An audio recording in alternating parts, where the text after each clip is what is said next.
Hello， 大家好，我是刘凯欣。嘿，有 follow 我 Instagram 的人都知道，没错，我搬家啦。而今天这一个 video 呢，我就想分享一下我装修了这间家的心路历程啊。在避免你们转走之前，就马上先上 before and after 吧。我先讲好哦，今天只是讲装修的东西，因为我的家是全部因为 MCO 都还没有到，所以我的家是空空的。现在 OK。可能有人会比较挑剔的说，这个不是装修，这个是老屋翻新。没错啦，老屋翻新这个 keyword 可能会比较多人想要看一点，是不是？好吧，就叫老屋翻新。然后这间家我其实在读大学时期的时候就有住过，大概2年这样子啦。当时候的情况，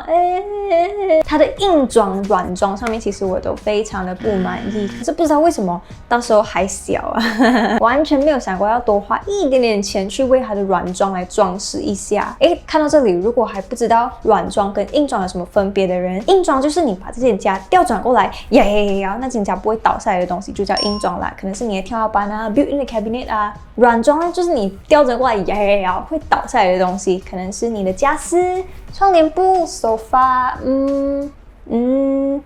现在我稍微比较舍得花钱了一点，我就想要装修这一间家啦。可是我还是非常捏着我的 budget 去做的这一个装修啦，所以我就想要做一些功课，做到最 cost effective 的方式，也就是说，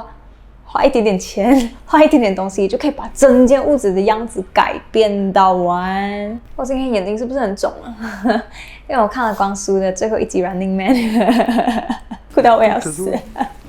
有哭吗？在下面 comment。所以既然已经打算做好非常 cost effective 的装修，我们就要先了解这间家到底有什么东西是我一定要换的。果不其然，我爸讲最想要换的就是厕所啦。基本上就是这种非常老旧的瓷砖，我真的不明白为什么当时候的人这么喜欢放这种瓷砖。其实瓷砖是最容易过气的一个东西。我自己本身的看法是，我会选择越简单越好，越百搭越好，这样子可能过10年、20年，其实不会过气，也不太需要再去换它。可是其实装修一直以来换天换地打墙壁，这个是最贵的。很有押韵，所以一开始我其实还非常的犹豫要不要换掉这个瓷砖的。我还考虑过一个方案叫瓷砖漆，基本上就是直接在你的瓷砖上面油漆罢了啦。可是它是非常特别的 Tiles Paint。讲真的，如果不需要打掉这个瓷砖，只是单有这个漆的话，我觉得是可以省蛮多。我不知道。非常可惜的是，因为我找的 contractor 就是我的姨丈啦，他就表示他没有碰过这个东西，所以他不确定能不能 work。有 check 瓷砖漆的朋友，请在下面 comment 然后分享给我知道。如果做得好的话，就写下来给我羡慕；如果做得不好的话，就轮到你羡慕我。OK， 刚才也提到换天换地啦，我必须要换掉的就是天花板。我也是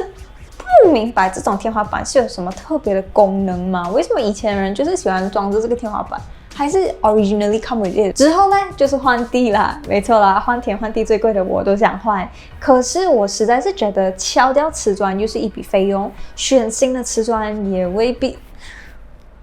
会选到我想要的，所以我就看中了这个 SPC Flooring。其实我一开始也不太明白 SPC Flooring 跟 Vinyl 跟 Laminate 有什么差别呢？其实我也稍微做了一点功课啦，可是我在这边讲下去 video 真的会太长。最后我找到了一个当时有做 promotion 的啦，它1个 square feet 才5块多加人工，而且可以选择蛮多颜色的啦，所以我就选择了这一种带灰的木地板。为什么我会选择带灰的木地板呢？忘记讲一个最重要的东西。在这里就要连接下去我们第一个大 point 啦。所有装修工作前，第一个要确定好的事情，就是你家的装修风格要是怎么样的。这个我觉得对很多选择困难症的人来讲是最困难的，因为你要在众多风格里面，木质啊、轻色啊、工业啊、欧美风、北欧风，一大堆风格里面选择到一个最适合你的风格。我自己本身是觉得便宜的就好，所以我自己会比较倾向于那种我看得懂的设计，比如一些比较极简风、Muji 风、现代风，看起来是我可以招潮回来的东西。工业风这种，虽然说看起来好像最便宜的这个啊，瓷砖就不用破氧，这样子，可是这个是最考功夫的，我真的觉得，我看不懂这些是什么材质，拼起来会带有这样的效果。所以我实在是不敢碰工业风。为什么我会觉得选择一个固定的装修风格是最重要的嘞？因为接下来的每一步，你可能选择一些元素啊、家私啊，或者是装修需要碰到的地方，都要根据你的风格固定好的话，整间家的味道才会一致哦。举例讲啦，如果我要木质风的话，我一定要换掉我的木地板的。如果我要是工业风的话，我基本上把瓷砖打掉就可以，我就不需要铺地上了的呢。可是如果我要走的是轻奢风 ，which is today， 我在装修之前决定好了，我要走的是现代轻奢风，是吗？我想要做到的是在 Facebook 看到的这一系列照片啦，我就觉得这个看起来蛮 achievable， 所以我接下来的设计啊计划都是照着这个方向去走的。而我的设计概念，帮我 edit 那个什么帮我，就是我自己 edit 的吗？这次我的设计概念呢是硬装随便做，着重在软装的部分，讲嘞。就是墙壁、地板，我都不需要选太过花俏的颜色，偏向带灰、白、黑，之后再用软装，比如讲窗帘啊、床单啊、sofa 的颜色、地毯的颜色，来打造出整间家的 statement color。OK，statement color 这个字也是我自己创出来的，我不确定人家是不是用这个 term 来形容这件事情。可是我真的觉得软装是非常容易把整间家的气质给带出来的一个东西，而且这些东西不贵，淘宝上你按就有几十块的地毯出来了，好过你要去 built-in cabinet 去做那个地板换成那一块不一样颜色。Oh no， 我们买地毯就好了，我们油个漆，挂个布就可以了。这个时候给大家看一下我动天动地之后的一个效果啦，其实变化就已经很大了。好，接下来要讲的东西就是直接到装修动工的部分啦。这一个 part 因为我真的是没有装修过所以我其实并不知道要如何开始。幸好我又是在小红书上找到了这一个流程表，它非常的仔细告诉你每一个 step by step。如果你装修这个的时候，你就准备好要买这一个了。所以当你的工人开始敲完所有东西了之后，这个时候你的瓷砖已经到了，它就可以直接铺上去了，就不用浪费它等1天2天的 gap 等你的瓷砖来。这个时候人工还是要出的哦。所以买材料的部分跟他们工作的部分最好是紧贴在一起的。那由于我没有 designer， 我自己就是 designer， 所以我要先规划好整间家大概的 layout 要是怎样的，那个家私大概要怎么摆。为什么要考虑到这一点呢？因为拉电。比如说很多人的 master bedroom 这边都有2个吊灯吊起来，可是如果你没有设计好，你没有先拉好那个电的话，你就会错过了这个黄金机会，然后你就要有它外泄的一个不好看的情况发生啦。所以我用的是这个 app Room Planner， 它好像是IKEA 旗下的一个 app 来的，所以它里面让你选择摆放的家私都是 IKEA 可以买得到的，所以我就大概的先摆好了这间家应该要有的样子，我也大概知道了插头要放在哪里啊，这个也是很重要的一个东西。OK， 开始动工的第一天呢，我没有去看所以我也没有做到那种所谓那种风水，开工了。至于敲砖也是非常快大概2天就差不多完成了。这个时候呢，就要拿起你的 marker pen 码好你的电路啦。这里要有一个插头 cross 画好了先，就可以找拉电的。我不想叫它拉电脑可是我们好像身边都在讲拉电楼。我叫什么电工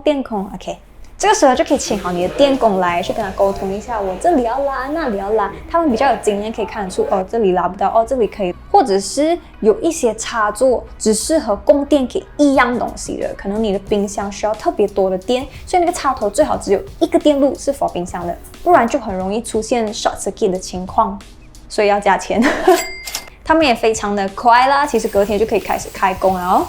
这是第4天的样子，把东西敲烂了之后，他们会重新铺好那个洋灰，然后给它滑滑美一点的。其实我刚刚看的时候，我就已经感觉到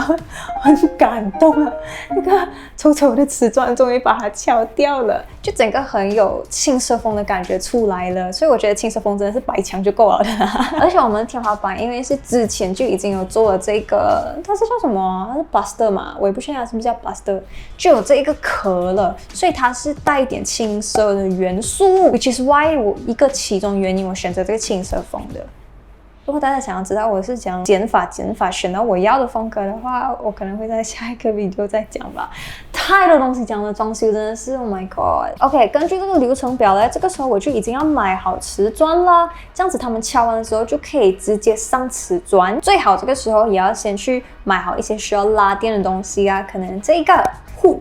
那种的。我们是没有装上面的 cabinet， 所以稍微比较自由一点。可是如果你是有上面的 cabinet 的话，你就要先度好量好你要的 size 咯，尽快买完你要买的东西先，然后才上硬装。瓷砖的部分，如果是在厕所或者是 carport 那边，就要选择一些比较粗面的，就比较不容易滑倒啦。经过了这个买瓷砖之旅呢，我才发现有所谓 Grade A and Grade B 的瓷砖，对吧？Grade B 这个瓷砖就稍微比较便宜一点，有很多地方都在 offer 着这个 Grade B 的瓷砖，可是它的缺点就是它的大小会不一样，所以可能装修的工人就会比较辛苦一点，他们需要去磨成一样的 size 把它贴到美它。OK， 讲到瓷砖呢，这个厕所的 marble batten 的瓷砖是我唯一一个稍微比较担心、比较有用心在选的瓷砖，因为我想要打造的就是这种轻奢风，所以 marble 跟金属是绝对不能少的东西。可是我看到很多人出现了踩雷现象，变成这样子，太多的重复图形，而且再加上这种黑边拉线，你其实会像公共厕所的感觉。一开始我也是很担心会有这种情况发生啊，所以我看到小红书有些人分享，你要买一箱这种瓷砖，里面有超过6种或8种不一样 pattern 的，越多不一样 pattern 的越好。之外呢，要做到这种高级的感觉。如果你的瓷砖不够大片的话，就要做好美缝，也就是说这个黑边你要把它拉成白色线，这样远看的话就看不太出来有缝，就有那种一大片瓷砖的即视感，就会看起来比较的轻奢。一开始它贴上去的时候，其实我稍微会有一点点担心，因为那个黑边还没有拉好美缝，真的会感觉有一点在踩雷的边缘。可是一画了这个线之后，我就觉得棒棒的。所以有兴趣想要去买这个 marble 纹瓷砖的朋友们，记得要注意它的 marble 不可以重复图形，之外最好是做好美缝去把它拉边啦。厨房的瓷砖我也是选择这一种这样子的。它看起来是砖，可是它其实不是砖，因为它其实是瓷砖本人，它 pretend to be 这种一块一块的 bricks 啦。这一个当然肯定也是需要美缝的，不然它的黑边呢，而且如果你要摆这种有 pattern 的 tiles 的话，最好是它在做工的时候你也跟着去看，不然就会出现这一种问题，它的 pattern 跟我粘在一起了。